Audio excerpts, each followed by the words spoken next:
dear friends, it's a great pleasure to be with you here tonight at this 40th anniversary of ELSA back in Vienna.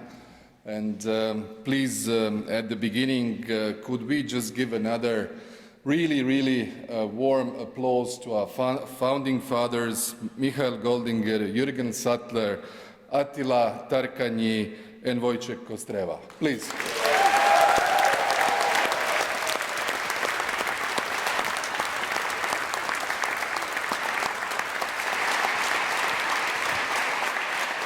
If it wasn't for your friendship, initiative and vision, I don't think we would have been here today. And I think it's worth mentioning that you did this in 1981 in an entirely different context of Europe, different context of the world. You came from the countries who lived in different systems. Some were not democracies, some didn't have the market economy at the time. And I think that your visionary approach of uniting law students with, at the time, very different background, different legal systems, helped us to build the European Law Students Association during the last 40 years into what it is today. May I also greet the president of ELSA today, Francisco Arga y Lima.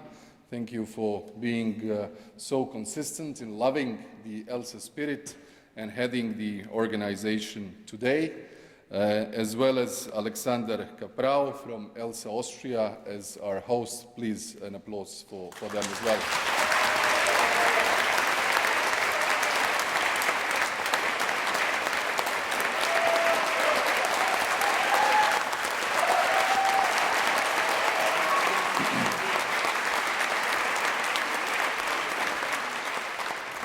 And thank you, Patrick, to you and all the colleagues who are currently leading ELSA Alumni.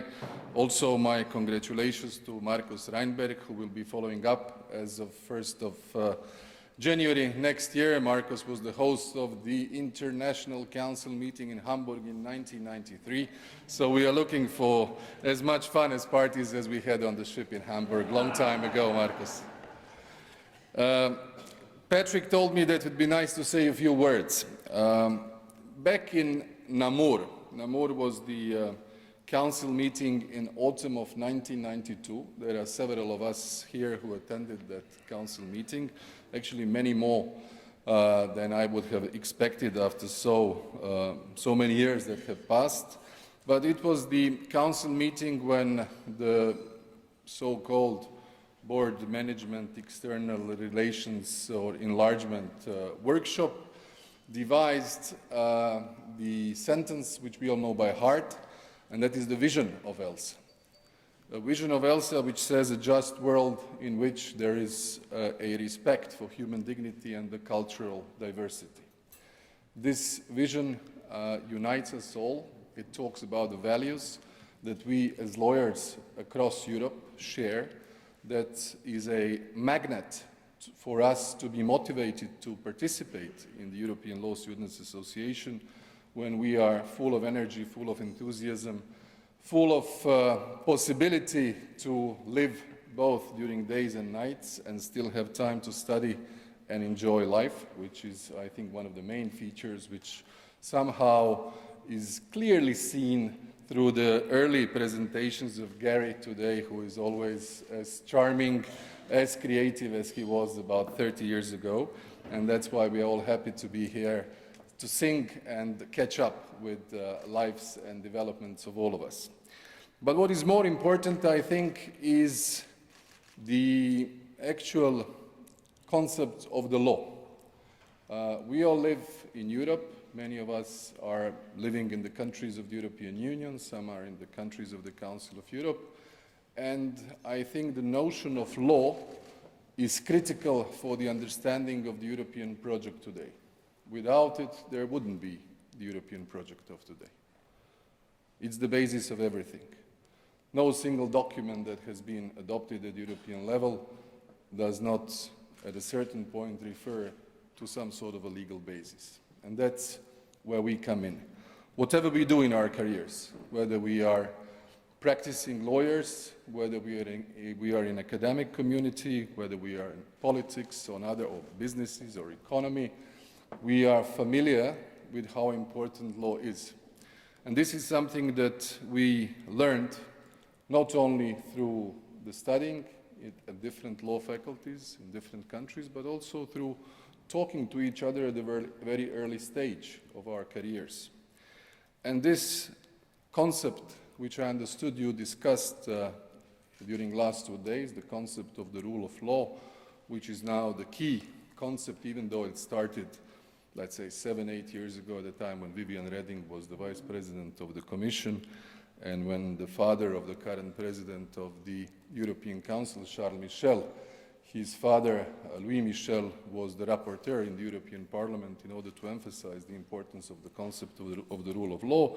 It has become one of the key elements for the functioning of the European Union today, and something we should all adhere to in all of our countries, in all of our systems, because that's where the guarantees of the respect of the values and principles and the notions that the whole project is founded upon are being respected.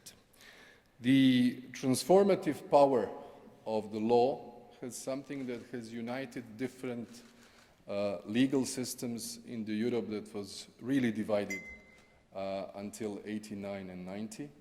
And I think many of us who come from Central and Eastern Europe are aware how much we had to change in order to adapt our legal system to the Western tradition from the systems that we had.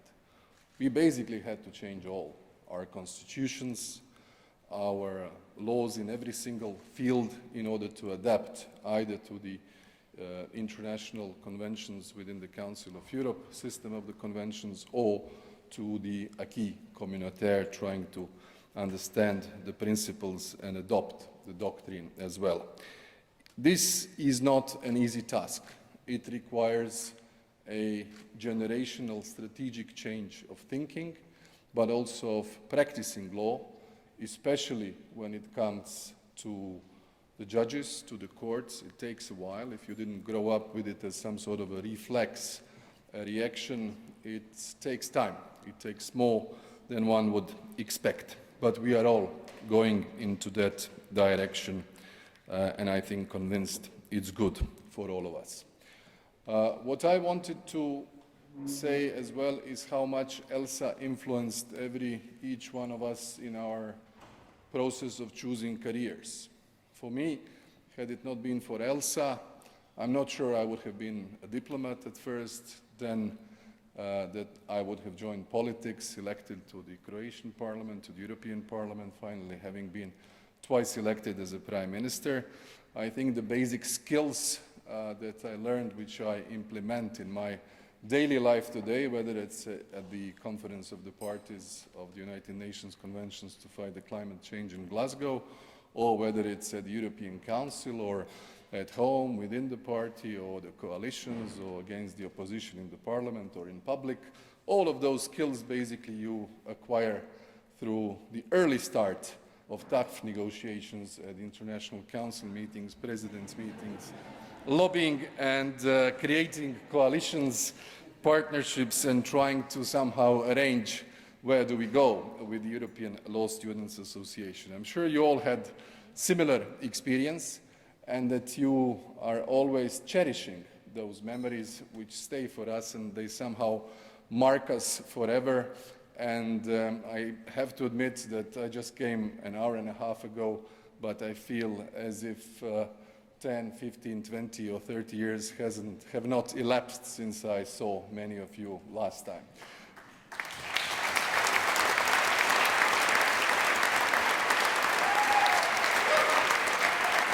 And just to say that I'm really happy, I'm really honored to having been part of ELSA, of our common history, of our common achievements. And whatever we do share not only the songs, but also friendship. And I think every single generation exactly has the same experience. And for all of you who are young, and there are many of you who are young here, I'm sure the moments like this will actually motivate you to be active and use everything good that you can get in the context of ELSA for your further lawyers' future, but also for your values in your private life and everything you'll be doing. So with that, I thank you for this possibility to address you tonight. It's good to be in Vienna, my first council meeting back in 1991. It coincides 10 years after the founding, and now again 40 years, so since it's only 3 hours drive away, we kept our little secret, but now it's open, and thank you, Patrick, for having invited me to be here with you tonight in Vienna. Thank you all, and all the best.